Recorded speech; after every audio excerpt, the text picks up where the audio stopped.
All right, ready for a deep dive that might just change how you look at your snack choices. Oh yeah, this is a fascinating one. We're talking about ultra-processed foods, that quick, easy stuff, and how they might be affecting, get this, your muscles. Way beyond just expanding your waistline. Right. This new research, straight from the Radiological Society of North America's annual meeting, suggests those convenient snacks, well, Yeah. that could be affecting your mobility and even your joint health down the line. Long-term stuff then. And it's not like this is coming from just anybody. This is a pretty legit source, right? Absolutely. So what'd they find? Lay it on us. Well, they looked at a bunch of adults, all around 60 years old, tracked what they ate, used MRI scans to check out how their muscles were doing, specifically in their thighs. Hmm, And here's the thing, it didn't even matter if they were hitting the gym all the time. really? This study is showing that a diet that's packed with ultra-processed foods, it's linked to fat actually building up inside your thigh muscles. Hold up. Fat inside the muscles. That's not the same as, like, what I'm trying to avoid on my belly, is Oh, it? no. It's different. Explain this to me. Okay, so when we talk about, fatty degeneration in muscles, we're talking about fat actually infiltrating the muscle fibers themselves, and that can, over time, mean less strength and less mobility. So it's not just how you look, it's how you move as you get older. Exactly. What kind of foods are we even talking about here? Give me the ultra-processed greatest hits. Okay, we're talking about all those packaged snacks, sugary drinks, frozen meals, basically anything that's designed more for convenience than for, actual good nutrition.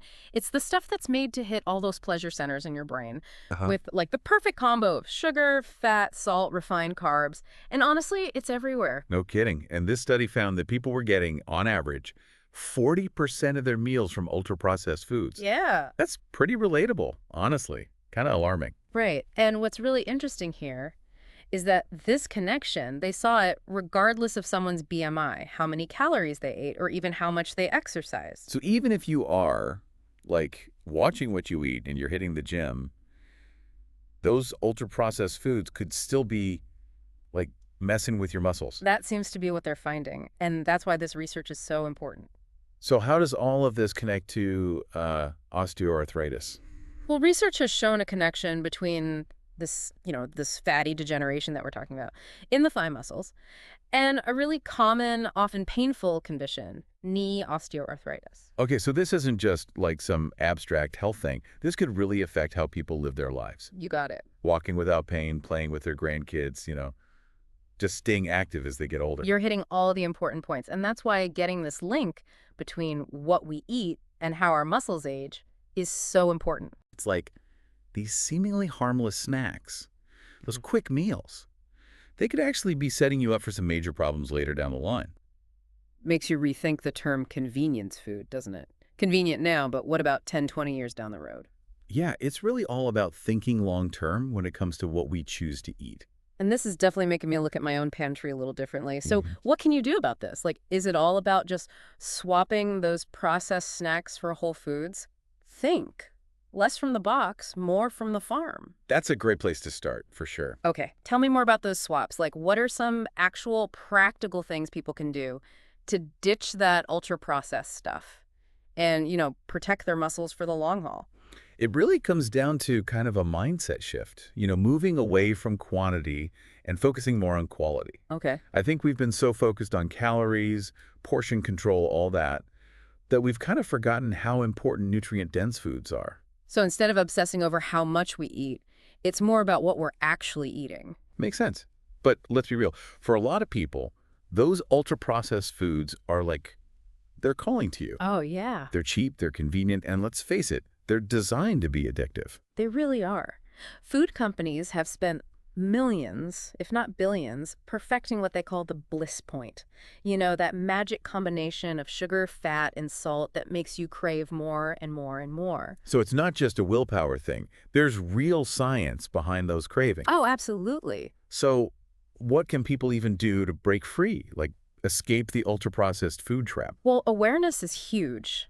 Just understanding how much these foods are all around us, that's a big step. Right. Start reading labels, look at ingredients, see a long list of things you can't even pronounce. That's a red flag. Right, because an apple doesn't need a whole ingredient list. Exactly. So what about those times, when you just want something salty Yeah. or sweet? What are some good swaps? Okay, if you're craving crunchy and salty, put down the chips, try some air-popped popcorn. Oh, okay. You season it with your favorite herbs, spices, maybe you're more into nuts and seeds, or even veggie sticks with hummus. Those are all good ideas. Yeah, And they're things you can, like, keep on hand right.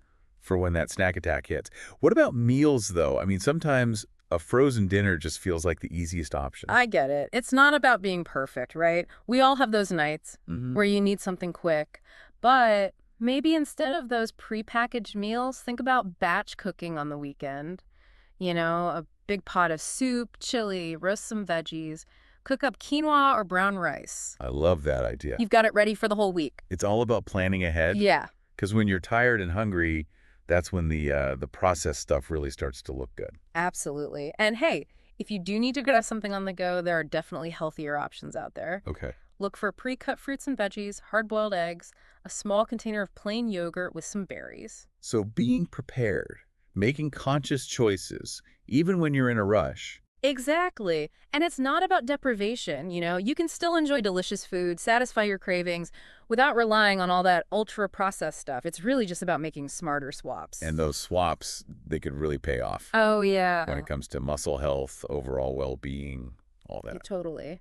And it's not just about avoiding knee pain or staying mobile. It's about investing in your long-term health, your quality of life.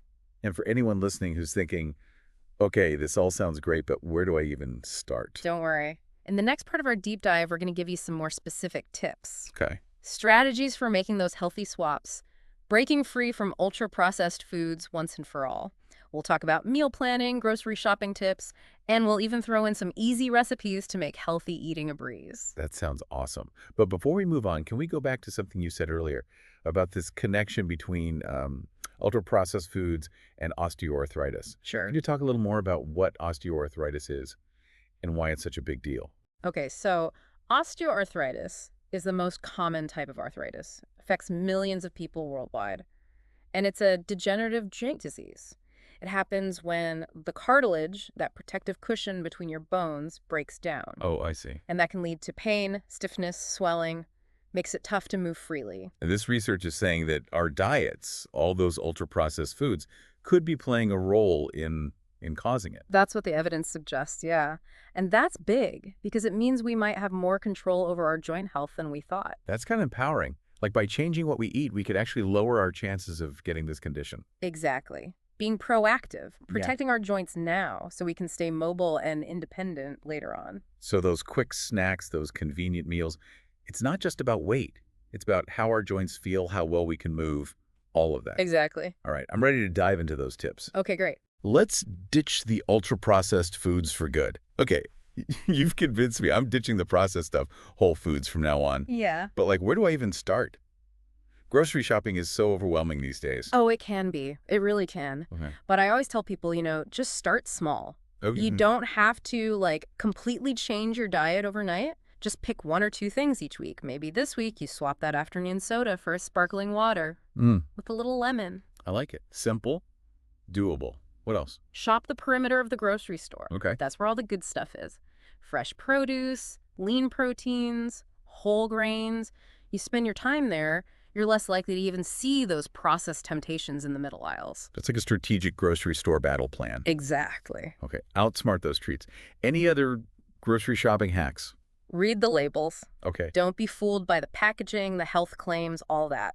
Look for short ingredient lists, things you can actually recognize. Remember, real food doesn't need a whole paragraph to explain what's in it. This is making me want to clean out my pantry right now. Okay. Okay, so I've got all these great whole foods. Now what? How do I actually use them? Ah, yes. That's the key. I mean, even the healthiest stuff isn't going to do me any good if it's just wilting in my fridge. That's true. One thing I like to do is prep ingredients ahead of time.